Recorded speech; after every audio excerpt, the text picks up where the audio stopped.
Students, आज हम हिंदी व्याकरण में सर्वनाम का अध्ययन करेंगे।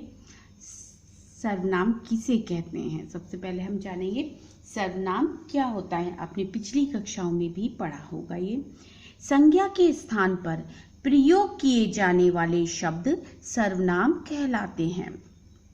जैसे मैं, तुम, वे, आप, हम, कौन, कुछ आदि। ठीक, संज्ञा के स्थान पर यानी संज्ञा की जगह पर हम सर्वनामों का प्रयोग करते हैं। ठीक, आगे देखते हैं, उदाहरण देखते हैं। संज्ञा का वाक्य, राम स्कूल जाता है। इसमें संज्ञा क्या है? राम। राम स्कूल जाता है। राम के स्थान पर हम सर्वनाम का प्रयोग कैसे करेंगे? वह स्कूल जाता है। ठीक, ये तो आपने पिछली कक्षाओं में पढ़ा ही होगा। ठीक, अब एक महत्वपूर्ण बात जो आपको सदैव याद रखनी पड़ेगी, लिंग बदलने पर सर्वनाम शब्दों में कोई अंतर नहीं आता। यानी सर्वनाम शब्द वही रहते हैं कि ये नहीं कि वो स्त्रीलिंग के लिए प्रयुक्त हुए हैं तो वह परिवर्तित हो जाएंगे। सर्वनाम शब्दों में कोई परिवर्तन नहीं आता। ऐसे में क्रिया शब्दों से वाक्य में आए सर्वनाम शब्दों का लिंग भेद जाना जाता है। यानी जैसे मान लीजिए यहाँ लिखा है राम जा रहा है। ठीक, यहाँ लिखा है सीता जा रही है। अगर आपको कहा जाए संज्ञा ये वाक्य स्त्रीलिंग है कि पुल्लिंग है, आप देखते ही बता देंगे राम जा रहा है। यानी नाम से साफ पता चला है राम पुल्लिंग है, यहाँ पर सीता स्त्रीलिंग है। लेकिन जब वह का प्रयोग किया, हमने सर्वनाम में वाक्य बनाया, राम की जगह पर हमने वह को प्रयोग में किया, तो ये वह क्या हो गया? ये वह जा रहा है और यहाँ पर भी वह जा रहा है, दोनों जगह वह है।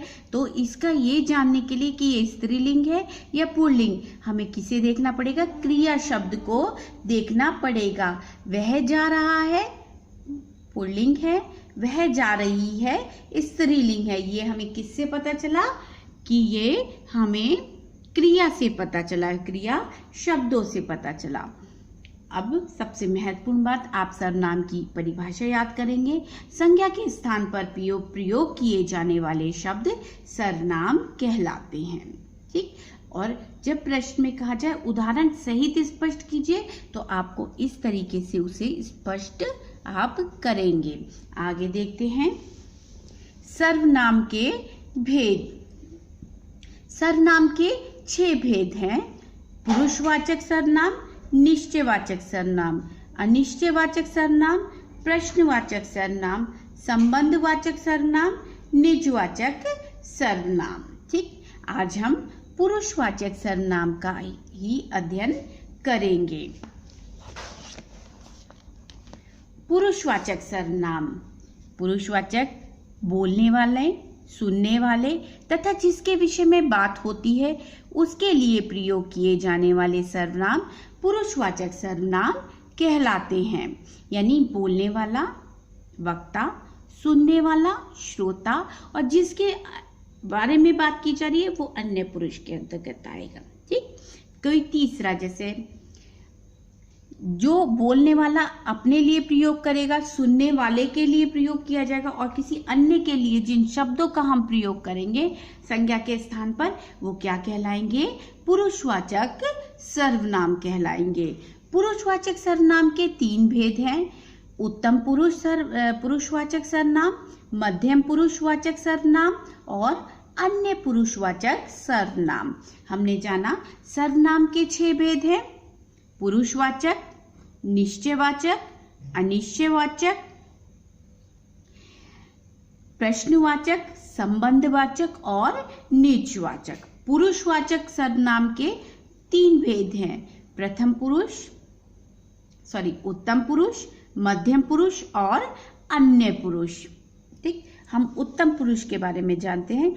उत्तम पुरुष सर्वनाम, बोलने वाला, लिखने वाला जो लेखक है, ठीक, बोलने वाला वक्ता। जिन सर्वनामों का प्रयोग अपने लिए करते हैं वह उत्तम पुरुष सर्वनाम कहलाता है। जैसे मैं, मेरा, हम, हमारा, मुझको, हमको, मैंने, हमने, मुझे, हमें। ठीक। मैं अपने घर में खुश हूँ। ठीक है, उदाहरण है मैं अपने घर में खुश हूँ, यानी बोलने वाला मैं। जैसे मैं आपको पढ़ा रही हूँ, मैं बोल रही हूँ, तो मैं क्या होंगी? उत्तम पुरुष। जब मैं आप लिखने वाला, जैसे लेखक है, वो कहानी लिख रहा है अपने बारे में, ठीक, अपने बारे में कुछ लिख रहा है, तो वो क्या होगा? वो उत्तम पुरुष के अंतर्गत आएगा। ठीक। मैं अपने घर में खुश हूँ, मैं आपको पढ़ा रही हूँ, तो ये क्या होगा? उत्तम पुरुष, यानी वक्ता अपने बारे में कहे, लेखक अपने बारे में कहे, तो वो किस में आएगा? उत्तम पुरुष में। आप जब आप बोलेंगे तब आप उत्तम पुरुष में होंगे, मैं सुनूंगी तो मैं मध्यम पुरुष में होंगी। ठीक। आगे देखते हैं मध्यम पुरुष सर्वनाम।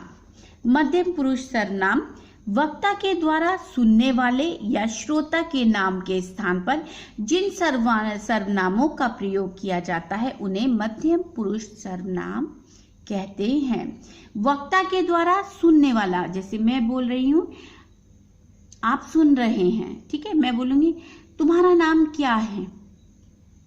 आपने सुना कानों से, श्रोता है, आपने सुना, यानी जब उत्तम पुरुष सामने वाले के बारे में बात करेगा तो वो क्या कहलाएगा? मध्यम पुरुष, यानी श्रोता के नाम के स्थान पर तुम क्या कर रहे हो, जैसे तू, तुम, तेरा, तुम्हारा, तुझको, तुमको, मुझे, आपको, आपने आदि। आपने अपना काम कर लिया, यानी मैं पूछ रही हूं, उत्तम पुरुष पूछ रहा है किससे? मध्यम पुरुष से, तो संबोधन क्या दिया? आपने अपना काम किया, ये तुमने अपना काम किया। ठीक। तो जब आपके बारे में बात होगी, यानी जब उत्तम पुरुष आपके बारे में कोई बात करेगा तो वो तू, तुम, तेरा, तुम्हारा, तुझको, तुमको, तुझे, आपको और अपने लिए, आपने के लिए प्रयोग करेगा। जैसे आप बाजार की सैर कर आइए, यहाँ पर आपका प्रयोग है। अपने आप, ये निजवाचक में भी होता है, लेकिन सम्मान देने के लिए आप बाजार की सैर कर आइए। मध्यम पुरुष, यानी मैंने किससे कहा? आपसे सिर्फ। ठीक, मैंने आपसे कहा, तुम उससे बात मत करो, यानी वक्ता या श्रोता ने किससे कहा? वक्ता से कहा कि तुम उससे बात मत करो, यानी तुम क्या हुए? जो सुन रहा है वो हो गया मध्यम पुरुष। तुम्हें तो घर पर होना चाहिए, ये क्या हुआ? ये तुम्हें का संबोधन, यानी ये मध्यम पुरुष की बात हो रही है। यानी जब वक्ता के द्वारा सुनने वाले या श्रोता के बारे में कहा जाए, यानी जो मैं बोल रही हूं आप सुन रहे हैं, आपके बारे में जब मैं कहूं तुम यहाँ आओ, तो यानी मध्यम पुरुष आप किस में है? मध्यम पुरुष के अंतर्गत आते हैं। अन्य पुरुष। अन्य पुरुष सर्वनाम वक्ता या लेखक सुनने या पढ़ने वालों के अलावा अन्य व्यक्तियों के लिए जिन सर्वनामों का प्रयोग करता है उन्हें अन्य पुरुषवाचक सर्वनाम कहते हैं।